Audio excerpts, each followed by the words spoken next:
नमस्कार मेरे फेसबुक के सभी मेरे साथियों को।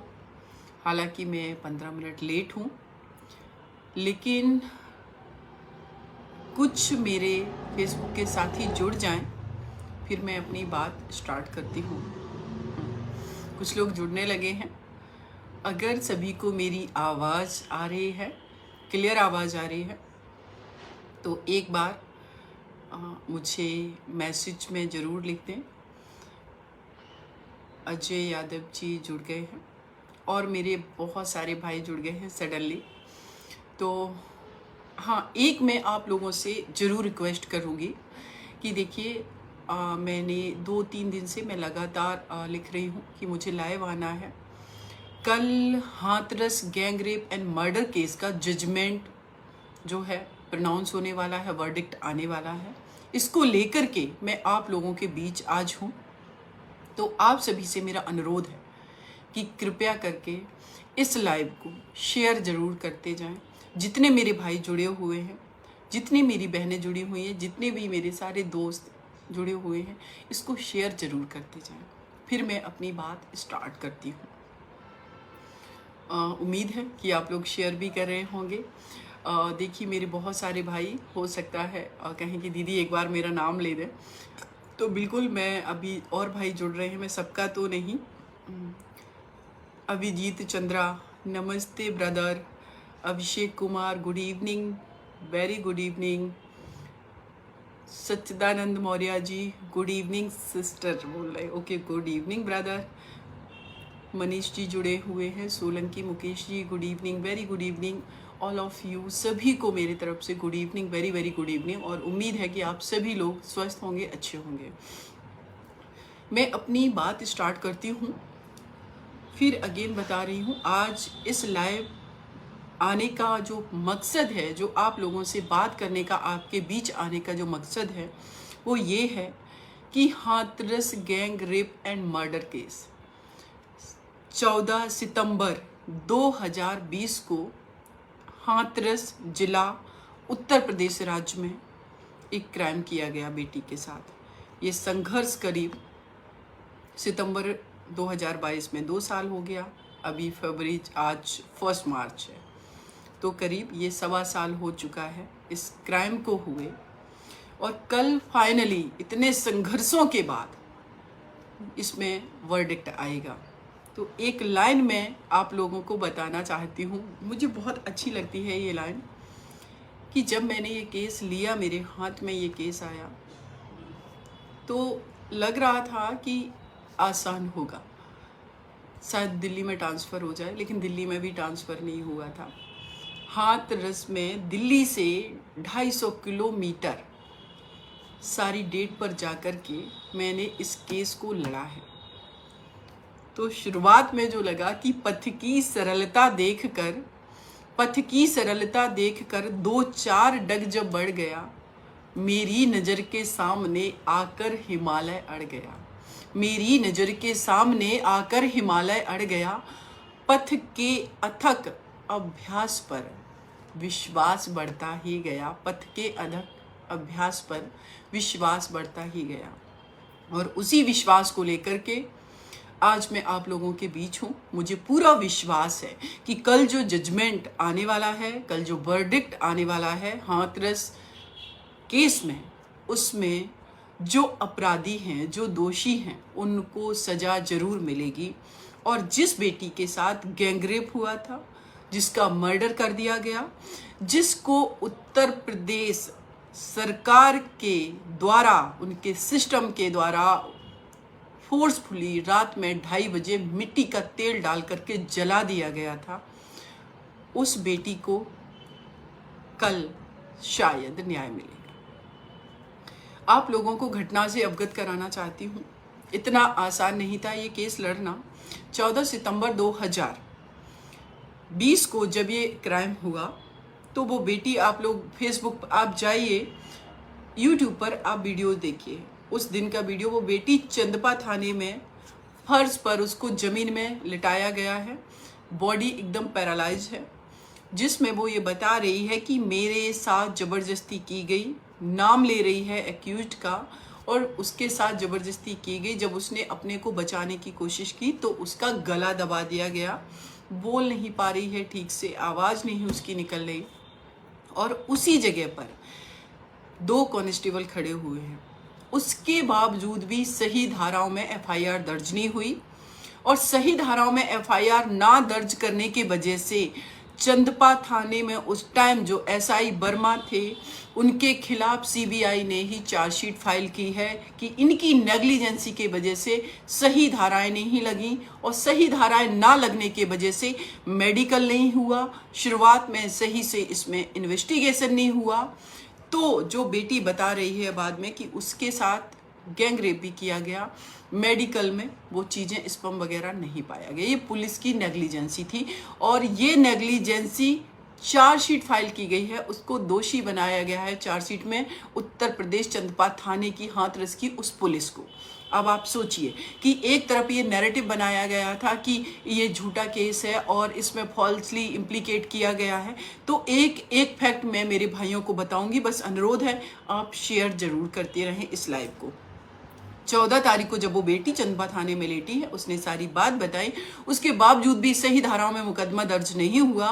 बाद में उस बेटी को वहां पर बांग्ला हॉस्पिटल ले जाया गया हाथरस में, जहां पर कि डॉक्टर ने ये लिखा कि इसकी सीरियस कंडीशन है, इसलिए इसको इमीडिएटली रेफर कर दिया। उस बेटी को अलीगढ़ जब वो पहुंचती है, वो बेहोशी की कंडीशन में थी। जैसे ही उनको होश आता है 1-2 दिन बाद, वो तुरंत अपने पेरेंट्स को, मदर को बताती हैं कि उनके साथ किन किन 4 लड़कों ने गैंग रेप किया है, उनको जबरदस्ती करके जान से मारने की कोशिश की है, सारी बात बता दी थी। और उसी दिन इमीडिएटली लड़की के फादर चंदपा थाने में जाते हैं और वहां पर सीओ सादाबाद उनके बयान लेते हैं, और उस बयान में वो ये कहते हैं कि सारे लड़कों के नाम मेरी बेटी को पता है, लेकिन इसमें जो मेन एक्यूज्ड है उसके अलावा भी और लड़के थे। लेकिन वो डेट थी 16 तारीख, 14 की ये घटना है, 16 को उस बेटी को होश आता है, सारी बात बता देती है। और उसके बावजूद भी 19 सितंबर तक न तो सीओ सादाबाद, ना कोई भी पुलिस, कोई भी इसमें कोई भी उस बेटी का न तो बयान लेने जाता है, ना उसका मेडिकल करवाता है, कुछ भी नहीं करवाता है। अब आप सोचिए, इसमें नेग्लिजेंसी थ्रू आउट दिखाई किसकी पड़ रही है? पुलिस की।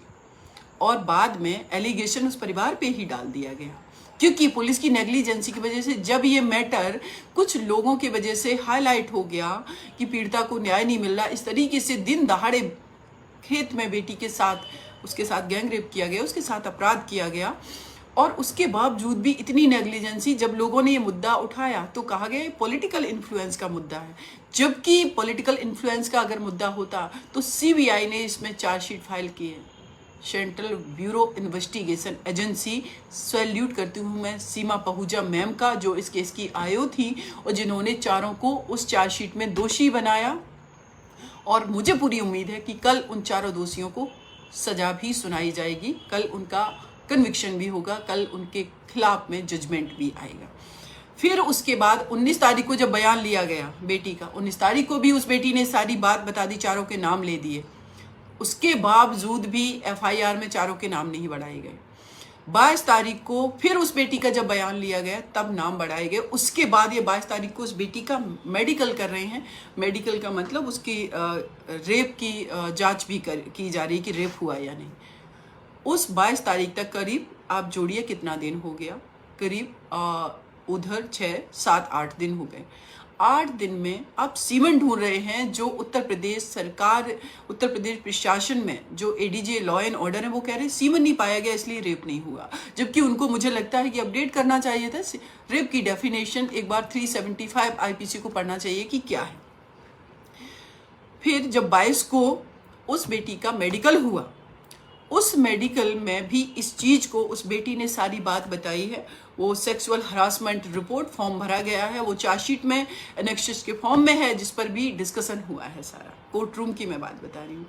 उसके बाद जब उस बेटी की डेथ हो जाती है, पोस्टमार्टम होता है 29 को, और 29 की पोस्टमार्टम रिपोर्ट में भी ये पाया जाता है कि उसके वजाइना में ओल्ड हील्ड इंजरीज पाई गई हैं, ओल्ड हील्ड इंजरी, और जिसमें कि डॉक्टर आदर्श कुमार जो कि सफदरजंग हॉस्पिटल के डॉक्टर हैं, सॉरी जो एम्स के डॉक्टर हैं, जो मेडिकल बोर्ड गठित किया गया, उनसे जब ये क्रॉस में सवाल पूछा गया कि ये बताइए कि ये ओल्ड हील्ड इंजरी कितने दिन की हो सकती, तो उन्होंने कहा 15 दिन की हो सकती है, 15 से 1-2 दिन ज़्यादा की भी हो सकती है। ये सब चार्जशीट में है। और 15 दिन पहले ही, करीब 15-20 दिन पहले इस बेटी के साथ 14 तारीख को गैंगरेप हुआ था और ये 29 को डेथ हुई, 29 को ही उनकी पोस्टमार्टम रिपोर्ट। क्रिस्टल क्लियर थी सारी चीज़ें कि, लेकिन चूंकि इसमें नेग्लिजेंसी थी पुलिस की थ्रू आउट, इसमें प्रशासन की नेग्लिजेंसी थी, फोर्सफुली इन लोगों ने उस बेटी को मिट्टी का तेल डाल करके रात में 2:30 बजे जगा दिया और बहुत सारा ये नैरेटिव बनाया गया कि ऑनर किलिंग का मैटर है, जबकि ऐसा कुछ नहीं था। बाद में इसमें मैं बताना चाहूंगी कि डिफेंस लॉयर ने एक और इसमें डिफेंस लिया कि इस परिवार ने पहले इन लड़कों के परिवार पर भी मुकदमा किया था। तो आप लोगों को मैं बताना चाहती हूँ, उसमें वो लोग छूट गए थे, 6 महीने जेल में रहे, चार्जशीट में दोषी बनाया गया सबको, लेकिन कोर्ट से छूट गए। कोर्ट से इसलिए छूट गए क्योंकि कोर्ट में जितने आई विटनेस थे सब हॉस्टाइल हो गए, सब मुकर गए। कोर्ट में आए, कहते हमने कुछ नहीं देखा। आप लोग जानिए हमारे सिस्टम को, हमारे देश के ही नागरिक जिनके लिए SC/ST एक्ट बना, 21st सेंचुरी में हमें ये प्रिवेंटिव SC/ST एक्ट बनाने की जरूरत क्यों पड़ी, और वो मुकर क्यों गए। अभी रिसेंटली आप लोगों ने देखा एक उमेश पाल हत्याकांड हुआ है।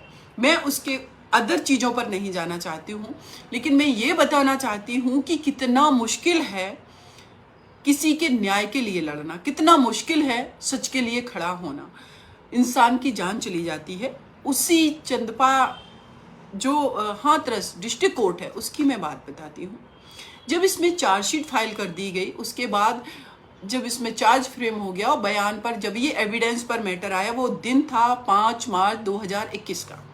मैं पीड़िता के भाई का बयान कराने के लिए कोर्ट रूम में खड़ी थी, उसका भाई भी खड़ा हुआ था और भी मेरे कलीग्स थे, 5-6 लोग हम लोग थे।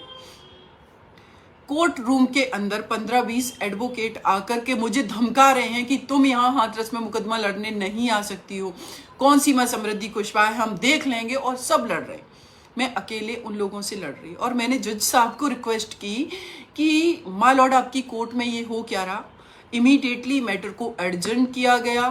फिर उन्होंने ऑर्डर किया, सिक्योरिटी घेरे कोर्ट रूम के अंदर, 5 पुलिस वालों की सिक्योरिटी घेरे में कंप्लेनेंट के मैंने बयान कराए, मुझे सिक्योरिटी घेरे में लिया गया। उसके बाद से लगातार हम जा रहे हैं कोर्ट, अभी भी स्टिल 2 साल से।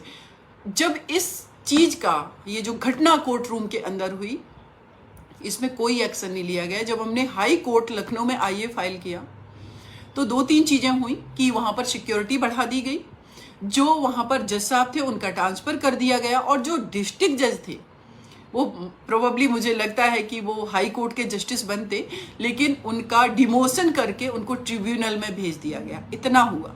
लेकिन उन वकीलों का क्या, जो लोग धमका रहे थे, उन लोगों का क्या? जब हम रोड पर निकलते हैं तो गाड़ी जो फॉलो कर रही है वेपन के साथ, पुलिस को इमीडिएटली हम इन्फॉर्म करें, जो गाड़ी हमें एक स्कॉट कर रही है कि आप रुक जाइए, हमारी जान को खतरा है, हमने फेसबुक पे पोस्ट डाला, स्टिल अभी तक सिक्योरिटी नहीं मिली हुई है। इस पर्टिकुलर एक डेज के लिए, एक दिन के लिए मुझे सिक्योरिटी मिलती है, उसकी भी मैं बात बताना चाहती हूँ उत्तर प्रदेश पुलिस की। देखिए, ऐसा नहीं है कि मैं सारे पुलिस वाले खराब होते हैं, मुझे सिक्योरिटी भी उन्होंने ही दी हुई है और मुझे लेने भी आते हैं। लेकिन 2-3 बार ऐसा हुआ कि गाड़ी धुआं फेंक गई, गाड़ी जो है 80 से ज़्यादा स्पीड में चलती नहीं है, गाड़ी खराब हो गई, पुराने वेपन हैं, कभी 3 कांस्टेबल आ रहे, कभी कोई आ रहा है। तो ऐसे में आप मुझे कैसे सेफ और सिक्योर करेंगे? मेरे साथ मेरी पूरी टीम चलती है, सिर्फ मेरी जान का बात नहीं है, मेरी जान की। वो जो युवा साथी मेरे साथ जाते हैं वो भी किसी परिवार के बच्चे हैं, वो हमारे देश के नागरिक हैं, हमारे देश की पूंजी, सबको प्रोटेक्ट करना सरकार की जिम्मेदारी है। तो आप सोचिए कि कितने हर्डल्स के बाद कल वो डेट है जब ये निर्णय आएगा। अब आप लोगों को मैं एक और बात बताना चाहती हूँ कि इस केस में हाई कोर्ट ने भी निर्णय दे दिया है अगस्त में, क्योंकि जब उस बेटी को फोर्सफुली जला दिया गया था तो हाई कोर्ट लखनऊ बेंच ने क्रिमेशन जो हुआ फोर्सफुली, उस पर समोटो कॉग्निजेंस लिया। उसमें केस चला करीब 2 साल। अगस्त में जजमेंट आया, जिसमें परिवार को, जब उत्तर प्रदेश सरकार ने कहा कि हम आपको एक घर मकान देंगे रहने को, आपको सेफ सिक्योर करेंगे, आपके परिवार के एक सदस्य को नौकरी देंगे, और ये प्रावधान SC/ST एक्ट में भी है, उसके बावजूद भी 2 साल ये बात हमें कोर्ट में इस चीज को लेने के लिए लड़ना पड़ा।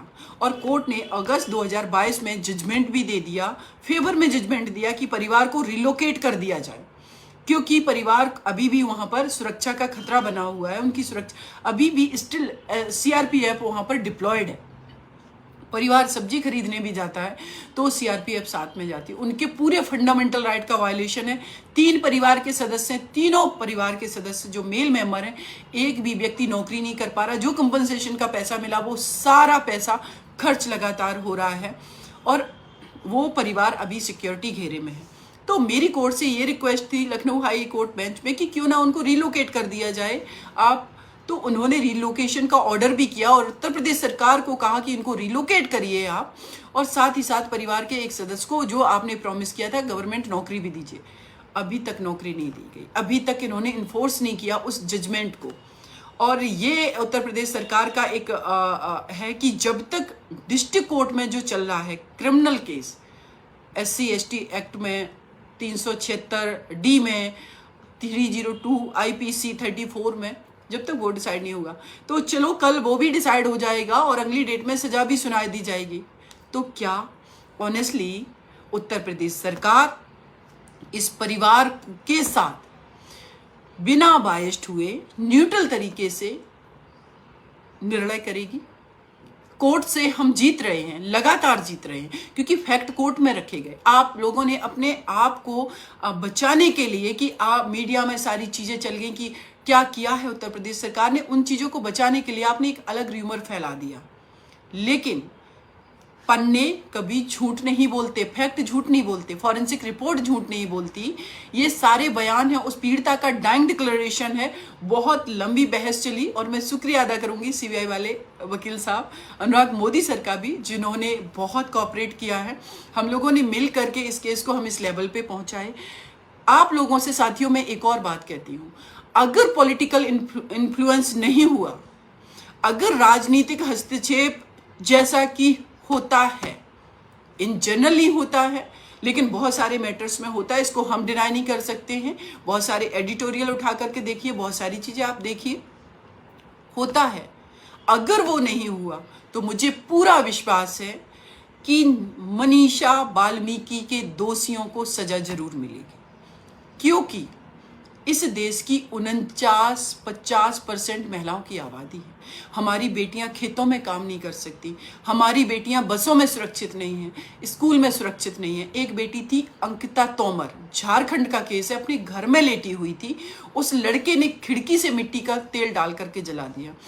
एक बेटी अंकिता जो कि यहाँ उत्तराखंड की थी, किस तरीके से उस बेटी के साथ अपराध हुआ, उसको इन लोगों ने फेंक दिया जा करके, जहां वो होटल में काम कर रही थी, उसके ऑनर ने उसका मर्डर कर दिया। कितने दिन तक सारा चीज पॉलिटिकल इन्फ्लुएंस से चीजें हुई, उनको अरेस्ट भी बहुत दिनों तक नहीं किया गया। दिशा रेड्डी को हैदराबाद में जला दिया गया था। श्रद्धा बाकर एक बेटी, उसके 35 टुकड़े कर दिए गए। हमारी बेटियां एक तरफ अंतरिक्ष में पहुंच रही हैं, हमारी बेटियां इस देश की इक्वल पूंजी हैं, वो भी इस देश की नागरिक हैं, लेकिन ड्यू टू सिक्योरिटी रीजन, क्योंकि किसी ने जिम्मेदारी नहीं ले रखी है कि मेरी बेटियों को हम गारंटी देते हैं उनकी सुरक्षा, सेफ्टी, सिक्योरिटी की। तो इसके लिए कम से कम मैं शुक्रिया अदा करती हूँ जुडिशरी का, हमारी न्याय व्यवस्था का, कि हमारी न्याय व्यवस्था में और जो भी रिफॉर्म की रिक्वायरमेंट है, अगर वो फुलफिल होगी तो मेरी बेटियों को यहाँ से न्याय मिलेगा, लोगों को यहाँ से न्याय मिलेगा। आप लोग भरोसा रखिए, मुझे उम्मीद है कि इस केस में भी इस परिवार को न्याय मिलेगा। कल मैं हाथरस जा रही हूँ और उसके बाद मैं आप लोगों से जरूर मिलूंगी आकर के। आप सभी से मेरा हाथ जोड़ करके अनुरोध है कि इस लाइव को ज़्यादा से ज़्यादा शेयर करें और आप लोग मेरा सहयोग बनाए रखें, क्योंकि जितना ज़्यादा शेयर करेंगे उतना ही लोगों तक पहुंचेगी। आप सभी का सपोर्ट मिलेगा तो कम से कम फिजिकली मैं वहाँ जाती हूँ, लेकिन मनोबल आप लोगों से मुझे मिलता है, मेरे भाइयों के, मेरे फेसबुक के सभी साथियों से मुझे जब सपोर्ट मिलता है, आप लोग मुझे अप्रिशिएट करते हो कि सीमा दी आप बहुत अच्छा काम कर रहे हो, हमारे लोग मुझे अप्रिशिएट करते हैं, तो मेरा मनोबल बढ़ता। मुझे आप लोगों से कुछ नहीं चाहिए सिवाय आपके आशीर्वाद के, सिवाय आपके विशेष के, सिवाय आपके सपोर्ट के। और ये सपोर्ट मुझे बनाए रखना। श्रद्धा वाकर का केस भी मैं लड़ रही हूँ, और भी बहुत बेटियों का केस मैं फाइट कर रही हूँ। मेरी कोशिश है मैं सारी बेटियों के लिए खड़ी रहूं, और मैं ही नहीं, मेरे जैसी हजारों बेटियां, मेरे जैसे हजारों युवा साथी, मेरे नए नए जो एंट्रन आ रहे हैं, मैं देखती हूँ इतना एनर्जेटिक मेरे साथ जो काम कर रहे हैं, मेरे जो साथी, जो हमारे कलीग्स हैं, जो हमारे जूनियर हैं, सभी बहुत अच्छे से काम कर रहे हैं।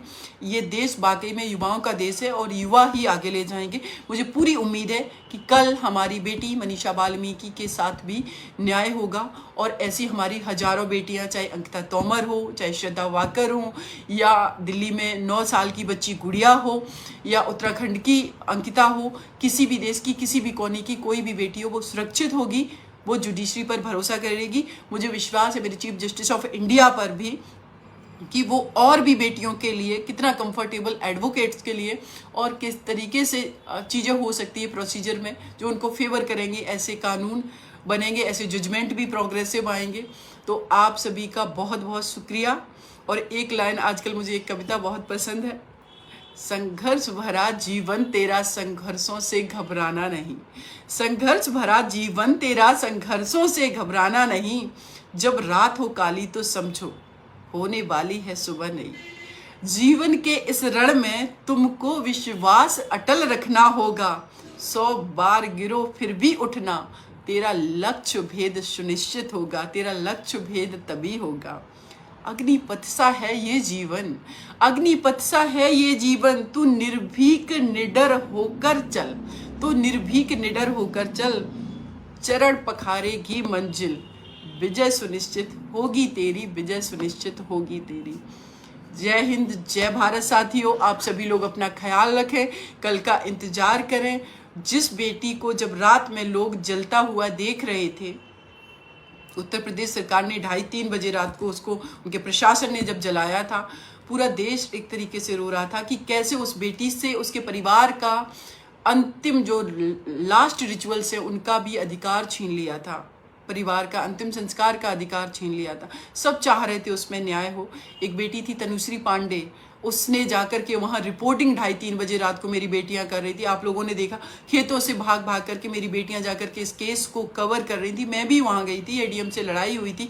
ये लड़ाई डे 1 से शुरू हो गई थी, और अभी ये मनीषा वाल्मीकि पे ख़त्म नहीं होने वाली। मेरी उम्मीद है आपके घर की बेटी, मेरे घर की बेटी, मेरे देश की हर बेटी सुरक्षित हो, ऐसा हम प्रण लेते हैं। मेरे सारे भाइयों से मैं यही उम्मीद करती हूँ कि आप सब लोग भी ये प्रण लेंगे, चाहे वो बेटी मेरे घर की हो या किसी के घर की, सबको सुरक्षा गारंटी अधिनियम दिलवाएंगे, और सबको अपने स्तर पर भी सुरक्षित करने की कोशिश करेंगे। जय हिंद, जय भारत। आप सभी लोग खुश रहें, अपना ख्याल रखें। Bye bye. बहुजन विचारधारा को घर घर तक पहुंचाने के लिए हमारे YouTube चैनल को सब्सक्राइब करें, लाइक करें, कमेंट करें, शेयर करें और बेल आइकन की घंटी दबाना ना भूलें।